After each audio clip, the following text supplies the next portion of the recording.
What's good, y'all? I just stopped by real quick to and this might not even be quick. This one might be a little bit longer. But I wanted to talk to you about the importance of being real with yourself. We talk about it all the time, but honesty is one thing that is very interesting to navigate in the society that we live in, because our society is always requiring that we wear different hats and we assume different roles, so that we can accomplish different things. And in order to be able to do that, you can't always be as honest as you would like. So instead, we compartmentalize and we put a lot of things in boxes because it simplifies our ability to navigate honesty. Okay, compartmentalize. If it don't concern you, it's no point in talking about it. If it's not your business, um, or you're not a part of it, then it's not your business. If it's gonna interrupt something that we are going to accomplish together, it's okay for it to be minimized or diminished. If it's going to make someone uncomfortable, or if it is going to potentially ruffle some feathers, it is better left checked at the door. All different uh, ways that we engage navigating honesty and choosing, when it's okay to be honest, who it's okay to be honest with, and what that looks like. The unfortunate part about that is that when we do it with other people, sometimes we get to a place where we also do it with ourselves. And we do it with ourselves unconsciously because we've practiced it so much with other people. So even though we may give ourselves more, it's still sometimes a struggle to give ourselves all, okay? All of the truth. Because it hurts. It's hard, okay? It's hard to sit in a mirror and look at the parts of yourself that you don't like. Those are the parts that we try to cover up and that we try to dress up, and we try to make them look different so we can feel better about them, instead of looking at them in the face for what they are, and still finding some level of value in what it is we see. So I just wanted to talk about honesty, and I wanted to talk about it from the lens of the universal law of honesty. Um, the universal laws are very important to me because I feel like they are encoded in the design of how we live our best lives. And when we honor the laws, we're able to do that. And when we transgress the laws, we experience suffering. And so, um, you can't align yourself with something that you're not aware of. So for me, I like to study them, and I like to figure out how to apply them to my life and how they make me a better person, and how I can be in alignment with them so that I can create more joy and peace and love and understanding and all of the beautiful things that I desire. Okay, trying to mitigate as much suffering as possible, and you do that by learning your lessons. And so being attuned to your experiences and your mirrors and what you are um, attracting, because everybody loves to talk about the law of attraction, but it's so many more. Being attuned to that is is important so that you can do it purposefully. You can create on purpose, and you can do it how you want to do it. So the law of honesty states that we're required to recognize, accept, and express our authentic interior reality. Okay, and I think that's important because those three words, to recognize, to accept, and to express, um, not just any reality, but our authentic interior reality. So it's talking about being checked in with what's going on within your head and your heart. What are your emotions? What are your responses? What are your inclinations and your proclivities? What are they? Where did it come from? Because when you ask yourself those questions and you start to look at yourself and your behavior and how you respond, how you feel, you realize that all of it's connected. We talk about the subconscious mind, as if it's a part of our brain, and it is, but what it really is the seat of our emotions. It's the house, the storehouse for everything we felt, everything we've seen, experienced, come into contact with. It is the one part of us that always receives. Okay, always receives. It don't matter what it is, good, bad, ugly, indifferent, harsh, happy. It's going to receive it. And so there comes a point where it's valuable for us to inventory what are the things that are sitting in my emotional storehouse. What are the things that are in my subconscious that are guiding my behaviors and my actions, whether I want them to or not?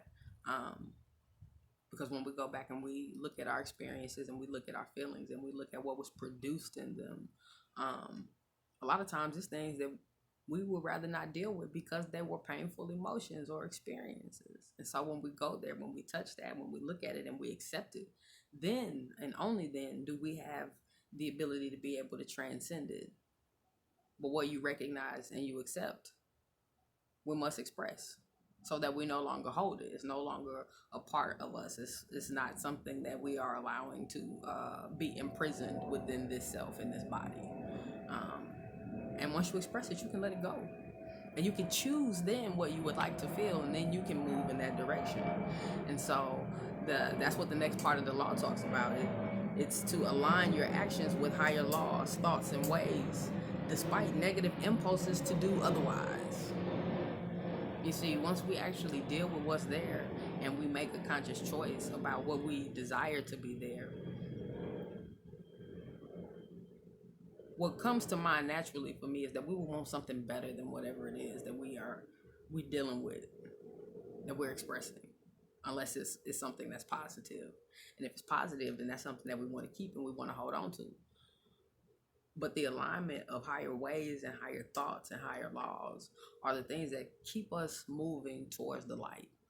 Okay, they keep us recognizing where it is we're being pulled, which direction. Okay, that's what I think the beauty is about opposites, spectrums. You got two things that are technically one and the same, but they exist in two different ways of understanding. Usually one that we consider positive and the other that we consider negative, but they really don't have to be there. They're just opposites. And so when we think about righteousness and what we consider good and what we consider positive and what we consider the beautiful things that we desire to attain in our life, okay? Beauty and joy and abundance and peace and friendship and community and good family and comfort. All these things, they are aligned with a way of thinking and being, a vibration. And then you got things that are on the other side of the spectrum, okay? Where you got poverty and destitution and ill will and anger and hurt and pain and deceit and jealousy and all these other, and it's lower level and higher level. You know, which self are you going to listen to? You know, because they're going to lead you in two different ways. And one is towards the spirit and one is towards the flesh. And I say flesh meaning survivalistic,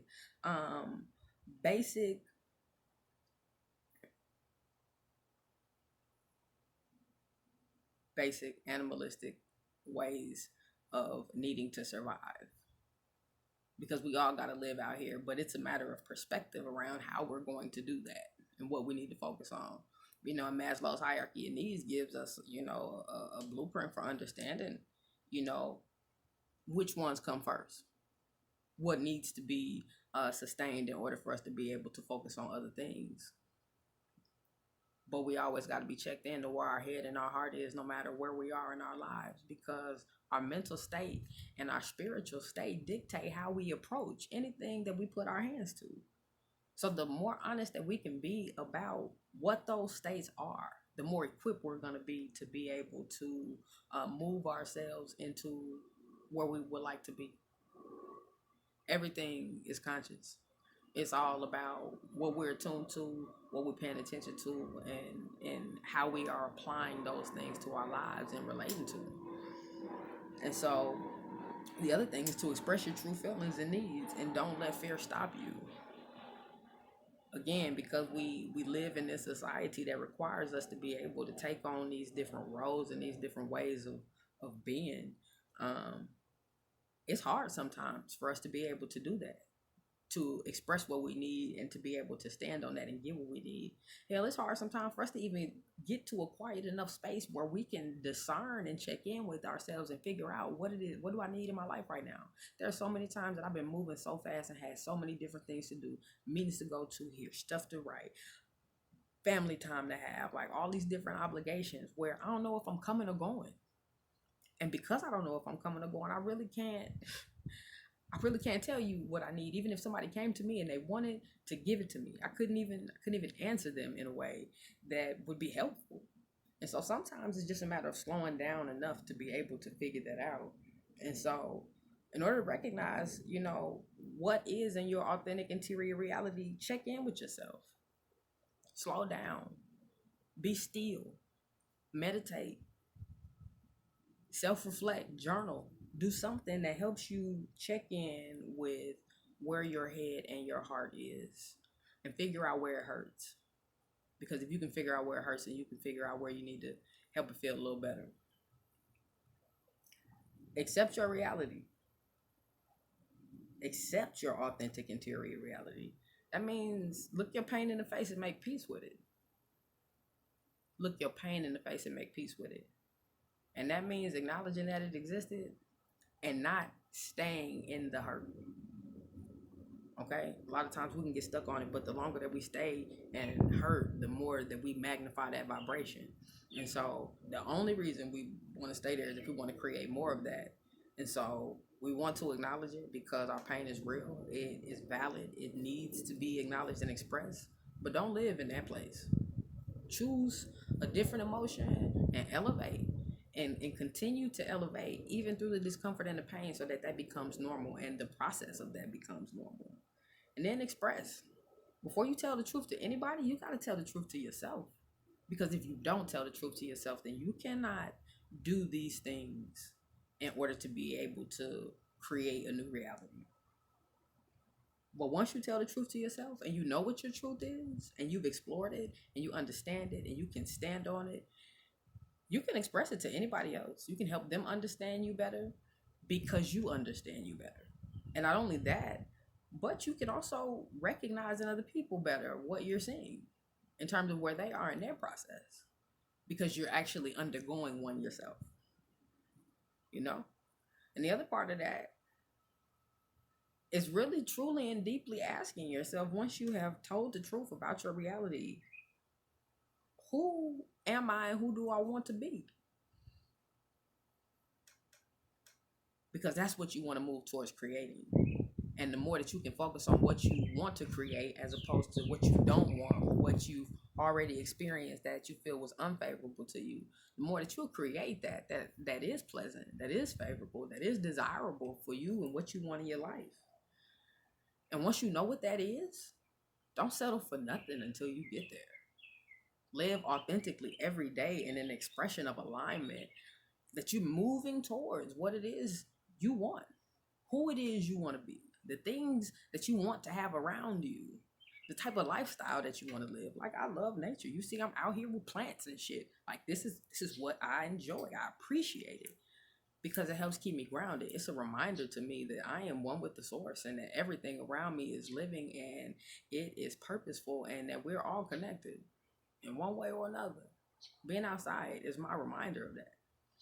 So figure out who you are and figure out what your truth is and what you need, and who you are and who you want to be, and then transform your life and your ways so that you can assume that. We got a free worksheet that's available right now, that is geared towards helping you change your mind when you're dealing with trying situations. And it's the trying situations sometimes that keep us from being able to do this type of work, because the emotions can be overwhelming. But I would encourage you, download the worksheet, answer the questions, be honest with yourself, start checking in. And if you really, really want to go deep, we got a whole course on the power to overcome, so that you can continue doing what you need to do to reach your goals and get where you want to be. All right. So we got the link. It's in the bio. I'm gonna make sure that it's on the caption, but check it out. I love y'all for real. The law of honesty. Start with yourself. Be 100. I love y'all.